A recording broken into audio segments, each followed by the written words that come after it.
For the majority of players, 2B2T is a place of anarchy, bringing out the worst in people. It's a place that's so distinct from any other server that it's nearly like playing a separate game.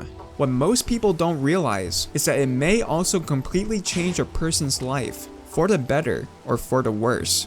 Today in this video, you'll be witnessing Andrew Gill's story and how friendship, betrayal, and acceptance all play a part in how a server like 2B2T may forever affect a person. The story begins all the way back in January of 2011. Roughly a month or so after the start of 2B2T, a player named Andrew Gill saw an advertisement of a server that had no rules, PvP, and the map would never be reset. That sense of permanence intrigued him. He would join with his friends Patty Melt and Kiwi Wololo after they had made their exits from another set of servers where Andrew had previously been a moderator but had been banned following a series of disagreements and disruptions. After causing a scene on that server and a few others that splintered off from it, the group decided to go somewhere that fit their bill. PvP presence, no hand holding, just emergent content creation through conflict and resolution. Andrew's first base was the initial Bro experiment. It lasted around 2 days, until the group relocated a few thousand blocks away and attempted with a base named Brome, which was the second Bro experiment. Brome was a simple village, and there were only a handful of players. Each player built around 1 to 3 buildings of various designs. Tombs would also be created, and they were usually built as soon as the base had become large enough to have them. This would be a recurring feature at practically all of Andrew's bases. He would also try to set up farms for new players around spawn, despite the one rule of anarchy, in order to help. The attempts were mostly futile, but they helped Andrew establish himself as a trustworthy player in the early days of the server. But it also made him a target for the more aggressive players who were only out to destroy. Core 468, Rokusho Ibo, and Mars Joseph would all join, though Brome only lasted about 2 weeks. The group decided that no matter where they built their next base, it was going to be underground, Dwarf Fortress style. The group began looking for huge ravines to create their future base in September of 2011. Structures like ravines were unusual and wonderful sights in the age before the terrain generation we see today. It was well over 30 blocks from floor to ceiling, enough to kill a player who didn't have the proper foot placement. The group stumbled upon the ideal place by chance. A massive ravine extended between 3 major ravines and 2 lesser ravines roughly 10,000 blocks from spawn. As the group was looking through the updated ocean, Andrew's group would make this their new home. Andrew intended to establish this base in order to collect like-minded players who were willing to break the server's one rule, a trusting community. Andrew also wanted it to be in the spirit of an old Dwarf Fortress game story called The Chronicles of Boatmurdered, and to pay respect to the amusing narrative of Boatmurdered by giving it the same name, in the hopes that their story would be just as entertaining. The group constructed offices, residences, a temple sept, crafting areas, a dining hall, and an armory in the main ravine.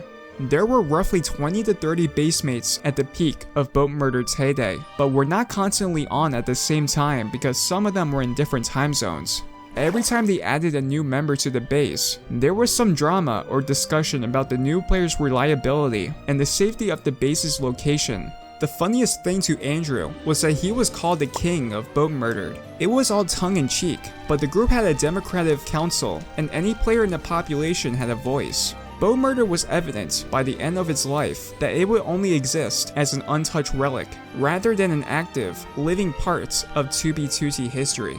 The members of the base began to break away towards the end of 2011, leaving the settlements seeking more excitement, as many of the populace were bored of living underground. The tombs of Boatmurdered were constructed in this fashion. Before leaving, Andrew was laid to rest in an obsidian tomb. Around this time, one of the players of Boatmurdered, Ted Nugent, would leak the coordinates of the base in chat.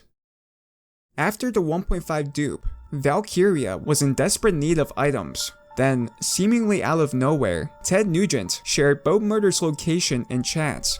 A member in the group, Jacktheripppa, would then journey through the Nether, where he would come face to face with 5 Boatmurdered players at the same time. You would assume Jack was outmatched, but he was well prepared and had better equipment. Ender pearls, golden apples, and many sets of armor were all parts of his arsenal. There were only a few Boatmurdered players in diamond armor, and they were not expecting a raid. Some members died, while the majority of them logged out. The once beaming and wealthy community of Boatmurdered was no more, and only Andrew and Patty remained to take leadership of the massive blown up base. However, Andrew was far from done.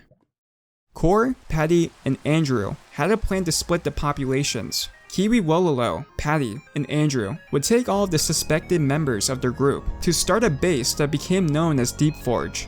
Core would take the more trusted members and start on a new base that would ultimately be known as Rhodes. For Andrew, Deepforge was the best looking base he had ever built. It was Boatmurdered, but better. Andrew built Deepforge almost entirely by himself through weeks of little sleep and self-care. At the time, he was suffering from insomnia and deep depression coming off the back end of a long and failed relationship.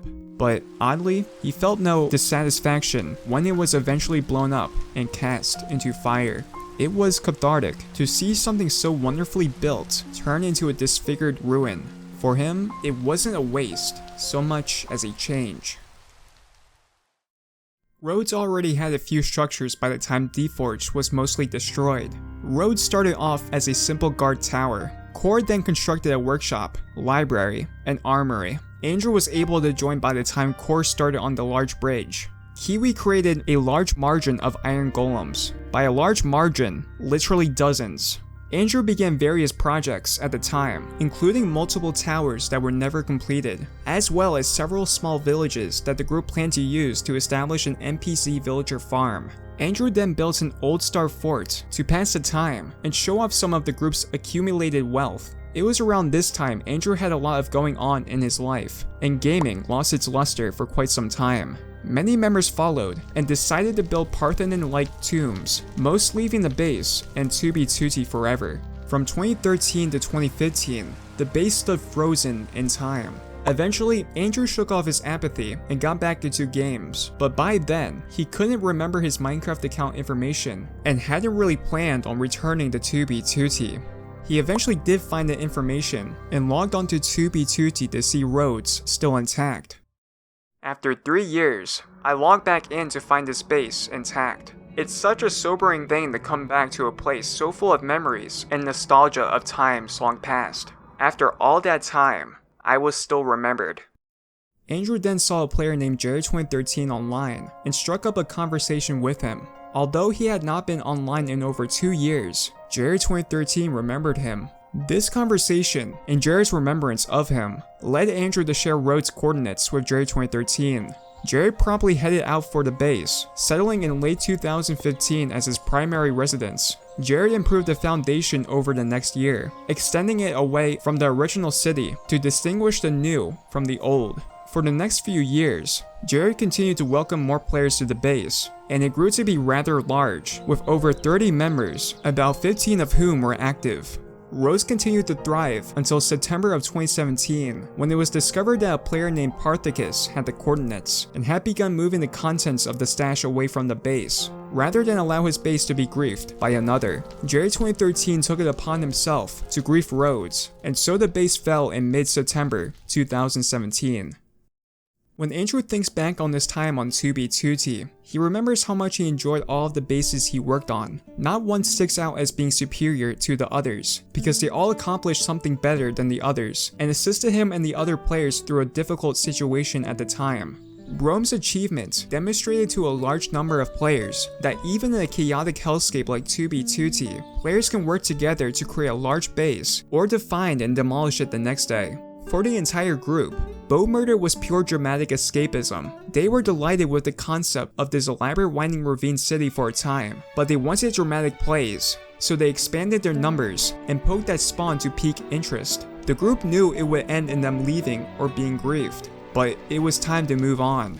Deepforge was a moment of acceptance for Andrew, and if he had to sum up Rhodes in 2 words, it was a retirement village. He was depressed, but was improving. Not sad, but apathetic.